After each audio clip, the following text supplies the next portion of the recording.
This is Autoline Daily, reporting on the global automotive industry. As we reported earlier this week, Wards is forecasting that sales in the U.S. will drop in March at the same time that inventory goes up.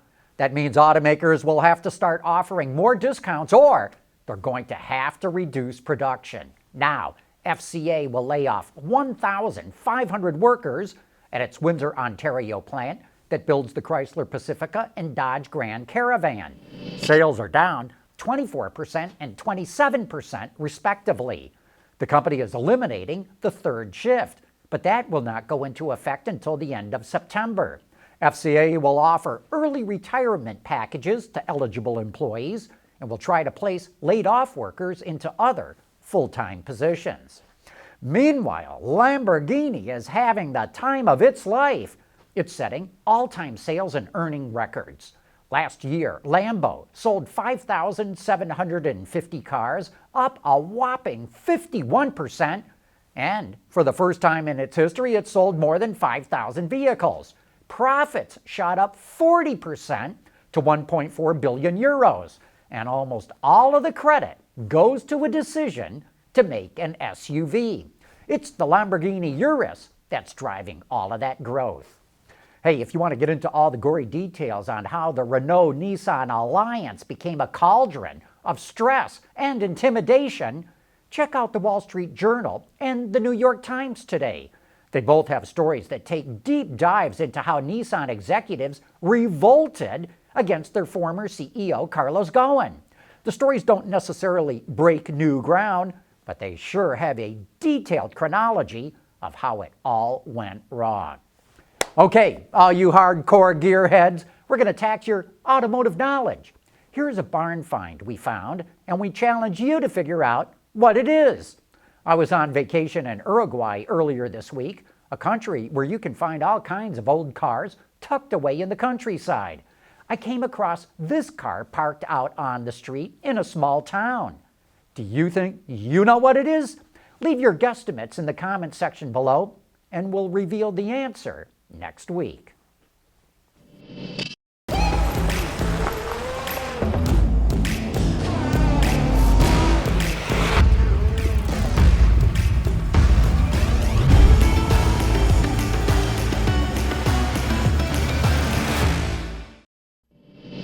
Looks like the ride-hailing industry is turning into an investment bonanza.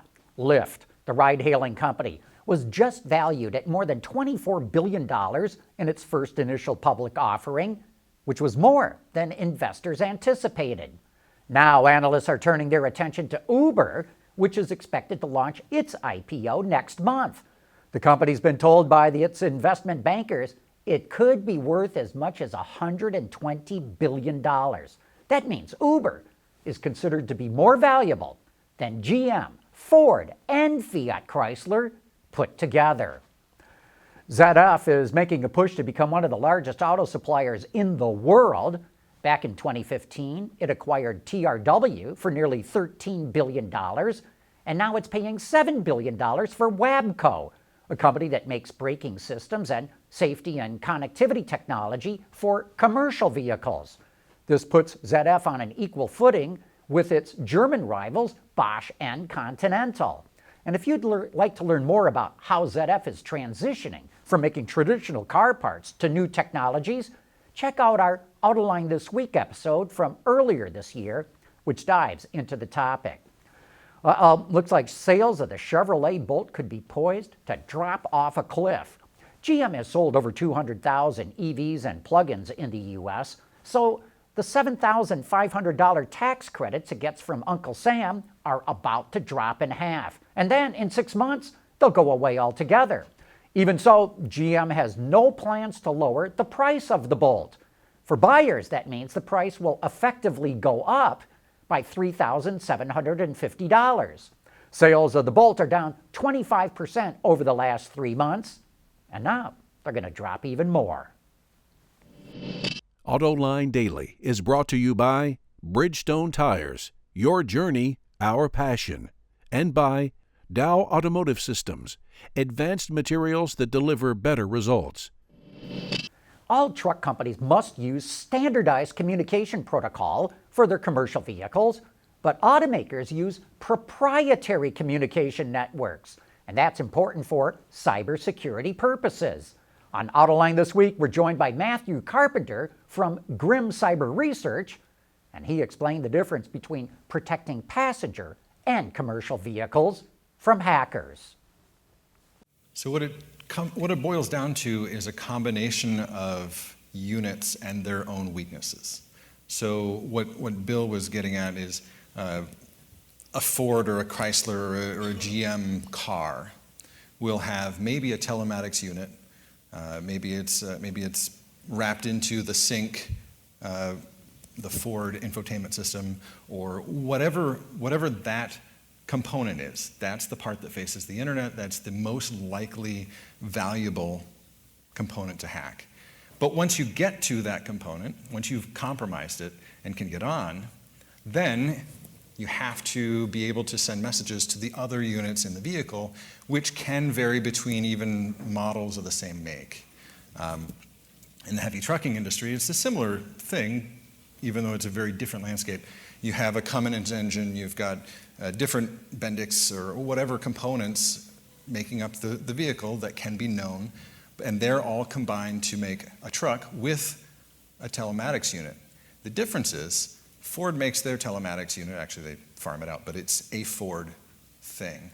GM makes their telematics unit, Chrysler makes theirs, and so it's not like the heavy truck industry where you've got 3 or 4 to choose from, big name, very reliable telematics, but if you've compromised one telematics unit, it may be used in a myriad of trucks among different manufacturers. And you can watch that entire discussion right now on our website, Autoline.tv, or you can find it on our YouTube channel. But that's it for today. Thanks for watching, and have a great weekend.